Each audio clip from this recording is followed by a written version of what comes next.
નમસ્કાર મિત્રો, હું છું Joshi Dharmishtha, Junagadh advocate and notary. વાત થઈ રહી છે ગુજરાત હાઈકોર્ટમાં જે સંદીપભાઈ ભટ્ટની બદલી થઈ ગઈ છે, જે આટલા બધા વકીલોએ જેમાં હડતાલ પાડી, 5 દિવસ હાઈકોર્ટે પણ હડતાલ પાડી, દરેક બારે ઠરાવ કરેલો, છતાં પણ હાઈકોર્ટે કોઈ સાંભળેલ નથી અને બદલી કરેલ છે. તો હું તમને સંદીપભાઈ ભટ્ટ વિશેની વાત કરું કે જે કેટલા હેલ્પફુલ છે લોકોને અને લોકોના પ્રશ્નો સાંભળવા માટે કઈ રીતે, જેનો મારો જાત અનુભવ તમને કહું છું. યુનિક જજ હતા સાહેબ સંદીપભાઈ ભટ્ટ સાહેબ શ્રી જુનાગઢના.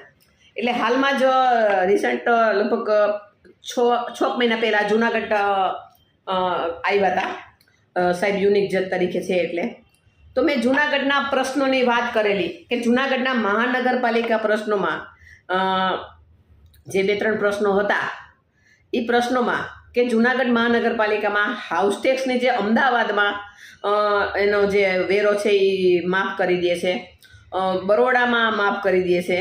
તો જુનાગઢમાં આ પ્રશ્નનો એક જે હતો પેચીદો પ્રશ્ન, એ પ્રશ્નની મેં રજૂઆત સંદીપભાઈ ભટ્ટ આપણે સાહેબ પાસે કરેલી અને મેં એના માટે ટાઈમ માગેલો કે સાહેબ મારે એક જુનાગઢના 1-2 પ્રશ્નો છે એ આપ સાહેબ પાસે રજૂ કરવા છે અને જેમાં આપ મને સાંભળો. કોર્ટ વિશે જુનાગઢની અને જુનાગઢ મહાનગરપાલિકા વિશે. તો ભટ્ટ સાહેબે કે જે ગુજરાત હાઈકોર્ટના મારા ઇતિહાસમાં મારા આટલા વર્ષની વકીલાત, આટલા વર્ષની સિનિયરિટી, આટલા વર્ષના મેં ઘણા બધા સિનિયરો જોયા, પરંતુ એક ઇન્ડિવિજ્યુઅલ વકીલ તરીકે જો કોઈને સાંભળ્યા હોય તો એ મારી નજરમાં પહેલો દાખલો છે કે ભટ્ટ સાહેબે મને કીધું કે હું તમને સાંભળું ચાલો. તો જુનાગઢ જ અમારી કેન્ટીન છે, ત્યાં જ સંદીપભાઈ ભટ્ટ સાહેબ કે જેઓ ગુજરાત હાઈકોર્ટના લોર્ડશીપ છે, છતાં તેઓએ મારી સાથે બેસી અને મારા જે પ્રશ્નો હતા તે સિંગલ મને બેસીને મારી જે રજૂઆત હતી તે પ્રમાણે તેઓ સાંભળી.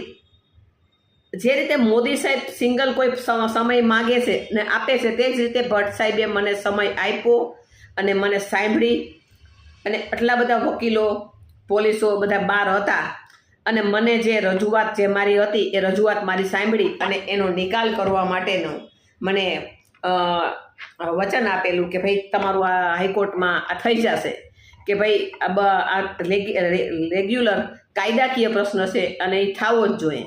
તો જો આવા હાઈકોર્ટ લોર્ડશીપ જે હતા અને જે કામ ગુજરાતનું એક હિત જાણતા હતા, હિત કરતા હતા, જે સામાન્ય હાઈકોર્ટ જજો જો જુનાગઢ આવે છે તો તેઓ વકીલોને સાંભળે ન સાંભળે, અહીંયા આપણે સિંહ જોવા વયા જાય, સોમનાથ વયા જાય, પરંતુ અહીંયા આવીને આપણને સાંભળે છે અને પર્સનલી આપણને જે જુનાગઢના પ્રશ્ન હતા એમાં મને સાંભળી.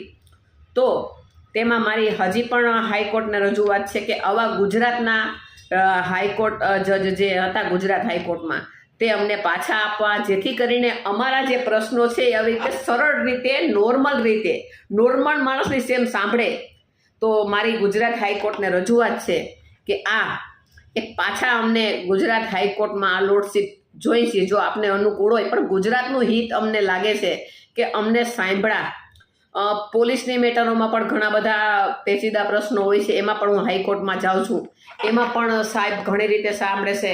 એટલે મારું એવું કેવું છે કે ગુજરાત હાઈકોર્ટની રજૂઆત છે કે પાછા મહારાષ્ટ્રમાં જે પાછી એને યથાવત બદલી કરી છે તે પાછી સાહેબને રિમૂવ કરી અને પાછા ગુજરાત હાઈકોર્ટમાં સ્થાપિત કરે તેવી મારી આપ નામદાર સાહેબને હરજ છે.